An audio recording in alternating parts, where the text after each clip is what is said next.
The council chamber of the Draconic Imperium stretched vast and imposing, its crystalline walls refracting the light of 3 suns into prismatic shadows. Elena Ren stood alone at the center, her small human frame dwarfed by the towering representatives of a 12 alien species. Their laughter echoed through the chamber like breaking glass. A human? Ambassador Thelzar's mandibles clicked in amusement, his chitinous exoskeleton gleaming. The Imperium sends this to negotiate the dragon crisis. How desperate they must be. Elena's jaw tightened, but she maintained her composure. 6 months ago, the dragons of Viraxis Prime had gone silent. No species in the known galaxy had managed to communicate with them in over 3 centuries. They simply tolerated the other races, accepted tribute, and occasionally reduced cities to ash when provoked.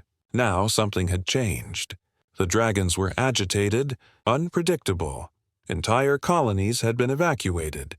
Humans are barely spaceworthy, sneered Counselor Rix, her serpentine form coiling around her hovering platform. What could your primitive species possibly offer? You can't even survive in most atmospheres without your pathetic suits. Elena had heard it all before. Humanity was the newest species to achieve interstellar travel, looked down upon by civilizations that had been exploring the cosmos for millennia. Too weak, too fragile, too emotional.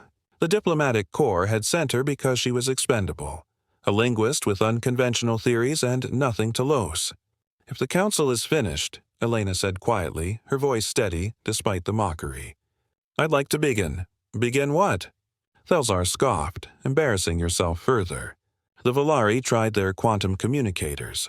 The Zrex attempted neural linking. The great telepathic minds of Sigma 9 made no progress. What makes you think? Because none of you were listening, Elena interrupted. The chamber fell silent. To interrupt a council member was to court execution in some sectors. But Elena had spent 3 months analyzing every recording. Every failed attempt at dragon communication, she'd seen what everyone else had missed. The dragons aren't aggressive, she continued, pulling up a holographic display from her wrist device. They're mourning. Rix laughed, a hissing sound. Mourning. They're beasts. Powerful ancient beasts, but beasts nonetheless. No, Elena said firmly. They're people, and you've been treating them like weapons or obstacles for 300 years. She expanded the hologram, showing waveform analyses. Every species has tried to communicate through dominance displays, mathematical proofs, or telepathic commands. You've been speaking at them, not with them. She'd spent weeks on Viraxis Prime's moon, close enough to observe, but far enough to be safe. She'd watched the dragons circle the extinct volcanic islands where they'd once nested. She'd recorded their calls. Not the fearsome roars of legend, but something else.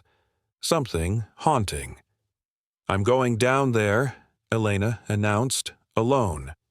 That's suicide, Thelzar said. But his tone had shifted from mocking to curious. Perhaps, Ellen acknowledged. But I'd rather die trying to understand them than live knowing I treated sentient beings as problems to be managed. The volcanic plains of Viraxis Prime shimmered with heat distortion. Elena stood without her environmental suit, breathing the sulfurous air that burned her lungs with each inhalation. Humans were fragile, yes, but they were also adaptable. Her body would adjust or she'd suffocate. Either way, she'd meet the dragons as herself, not hidden behind technology. The ground trembled before she saw him. Velor descended from the ash-dark sky, scales like burnished obsidian reflecting the orange glow of lava flows. He was massive, easily 200 meters from snout to tail. Ancient, his eyes, amber and infinite, fixed upon her. The other species would have prostrated themselves or activated defense shields. Elena did neither. She sat down on the scorched earth, making herself smaller, and she sang. Not words, not language as the council understood it. She sang the waveforms she'd analyzed. Grief and loss transformed into melody by human vocal cords. She sang of empty nests and vanished children, of a species pushed to the edges of their own world by those who saw them only as magnificent terrors. Velor's massive head tilted. His throat rumbled not a roar but a response, a harmony. Elena's eyes widened. She adjusted her melody, and Velor adjusted his.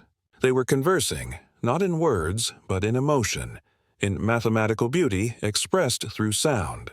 The dragons communicated through resonance, through tones that carried feeling and meaning far beyond simple language. For hours they sang together.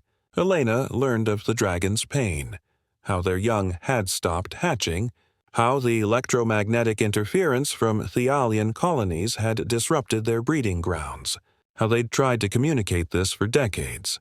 But every species had only sent soldiers or scientists who refused to listen. When Valcor finally fell silent, he lowered his enormous head until his eye was level with Elena. She reached out, trembling, and placed her small hand against his scales. They were warm, alive with ancient power. In that moment, something passed between them. Recognition, respect. "I understand," Elena whispered, "and I'll make them listen." The council chamber erupted in chaos when Elena returned with her recordings with the solutions the dragons had sung to her. Relocate the colonies. Restore the magnetic fields. Give them space to heal. Impossible. Velor protested. The economic impact is irrelevant. Elena cut them off, and this time, her voice carried the weight of Velor's ancient authority. You have a choice. Treat the dragons as partners, as the sentient civilization they are, or face their wrath. But understand this, they're not monsters. They're parents fighting for their children's survival. She transmitted the final recording. Velor and 17 other elder dragons singing together. A chorus of pain and hope that resonated through the chamber's audio systems. It was the most beautiful and terrible sound the council had ever heard. RX's serpentine form had gone rigid. Thelsar's mandibles hung open. Every species present felt it. The raw, undeniable personhood in that song. Humans, Valcor's voice rumbled through the translation system Elena had built, speaking publicly for the first time in 3 centuries. Understand loss. Understand struggle. This Elena Ren, small and fragile, did what your mighty civilizations could not. She listened. The reforms began within days. Colonies relocated. Technology adapted. And Elena Ren, the human they'd mocked, became the first ambassador to the draconic consciousness, a position that reshaped galactic politics forever. Because humanity's weakness had always been its greatest strength, the ability to see people in the most unlikely places and the courage to reach out anyway.